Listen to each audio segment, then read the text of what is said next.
divide your roles, respectively? Do you kind of mirror each other? Like, this is did I venture on dangerous territory? No, it's all good. It's I think We there's a haven't lot figured of it out. overlap. I mean, So you both make rain, you both design, you both manage.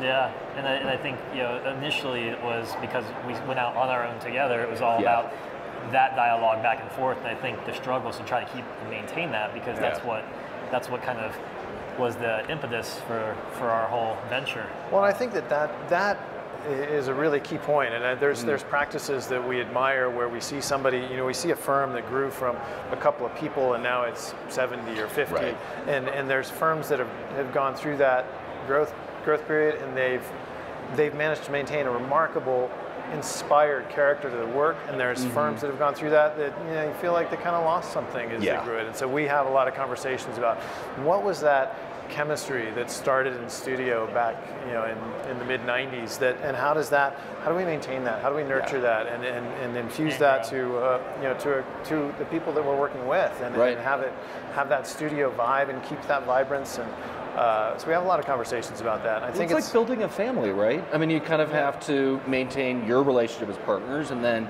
you have employees who you have to cultivate and inspire, and so that's a complex task, right? Yeah, it's so much. We rely on or think about design so much, and going back to the quality of work. I mean, I think we feel like design can be applied to any typology. So we again tried to stay away from doing anything specifically, but as an organic grassroots coming together in 2005, housing and residential is certainly very much easier than other typologies. But the question you just asked was, how do you? You realize as you move along too, how much more there is to a firm and running a practice than just design, and I think that's certainly an evolving struggle of how do we keep what we love and not give it all away and not. And yet still make payroll and figure out how to do HR. And I just want to draw. Yeah, exactly. Leave me alone. So how have you managed that? I mean, have you guys done like continuing education? Like one of you go off and get an MBA part-time at night, Or is it just kind of I think figuring it out as you go along? I'm going to circle that back to the question you asked about a culture in Denver, because I think, in the region, and I think that one thing that I really appreciate about Colorado, about Denver, about practicing in this area is that I think there's a lot of mutual respect among the practitioners in the area. A collegiality. Collegiality, and there's a lot of mentorship that's available if it's pursued. And so we've crafted these relationships with people who are a generation ahead of us and who are willing to share and to talk and to guide, and it's been fantastic, and very appreciative for the time those people have given us and the insight, and that's helped. Lots of mentorship. It's been great. Yeah. And I would also, just as a side, we talk about business. I mean, we do have someone with consulting background who certainly has helped us from a business perspective, how things should be organized, how things should run. And I would say it's probably I'd say two things. Having a business coach early on. Christopher thought we should have a business coach as a new business partner. I was like, whatever, but I'll do it. And it was actually one of the best things, I think, just having someone to talk to about what we're going to do, be accountable, and then also having more of a consultant role person come in and run books and tell us what our indicators are and how do we trend upward and how do we not lose money and all those good things. Which is it's not glamorous, but God, it's essential. Right. Things as basic as, hey, maybe you should put some money in a savings account.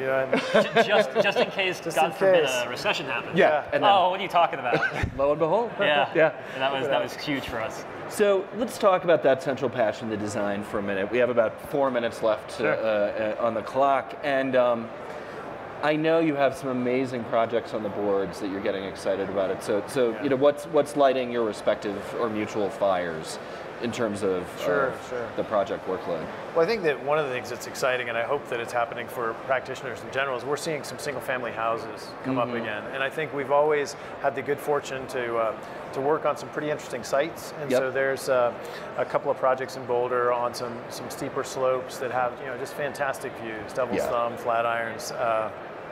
And it's always really interesting to take, our core philosophy, design philosophy is really about situational specificity and how do we address, things as basic as the client's needs associated with the sun, the wind, and views, geography, just the forces, the basics of architecture, but really being responsive to those and letting the form and the arrangement and the composition of the thing emerge from those forces. Right. And so that's one project is that house in Boulder. You had mentioned, Brad, working on a research project, right? That you had actually worked with with our sponsor Rethink Wood. Am I right? Absolutely. We for this convention we were there was a competition to do a viewfinder, which are basically these monuments that have been located in Denver. There's 2 of them, and they basically they're a big piece of a twisting tower that has holes carved in it to really call out very specific views of features as you're walking around downtown Denver. And will you literally stand at them and kind of like a submarine and it's periscope? CNC'd plywood, and so it's all twisted and basically very specific, going back to Christopher talking about specific sites. And Rethink Wood actually donated not only shipping, but also funded some of the project for some of that material. So super appreciative of them for coming to our rescue as we were asking, like, how do we get this done? Yeah, one of those pro bono projects. We'll budget 20 hours for this, and add a 0, and we're there. It adds up. And but it's a rewarding project. And well, you've done a lot of pro bono work. You've worked with. Who's the client on that one? Is that the city? It was a partnership of Downtown Denver partnership with AIA Colorado. Oh, cool. Put that together. And you've worked with the Denver Art Museum, and I mean, you have a host of organizations that you've stayed kind of plugged in to locally. Right. It's our way to also get away from building every once in a while. And I always say, gosh, I wish I could just make ashtrays because I could crank 20 out in one day versus waiting 2 years for one. So I guess I'd have to smoke at that That's point. a wonderful, I want everyone to hold that image of the ashtray in your minds during the remainder of the session. I want to thank both of you, Christopher and Brad of Studio HT, for joining us and spending your time. Best of luck to you guys. Yeah, You're doing appreciate it. amazing things, and we expect good things in the future. Appreciate it.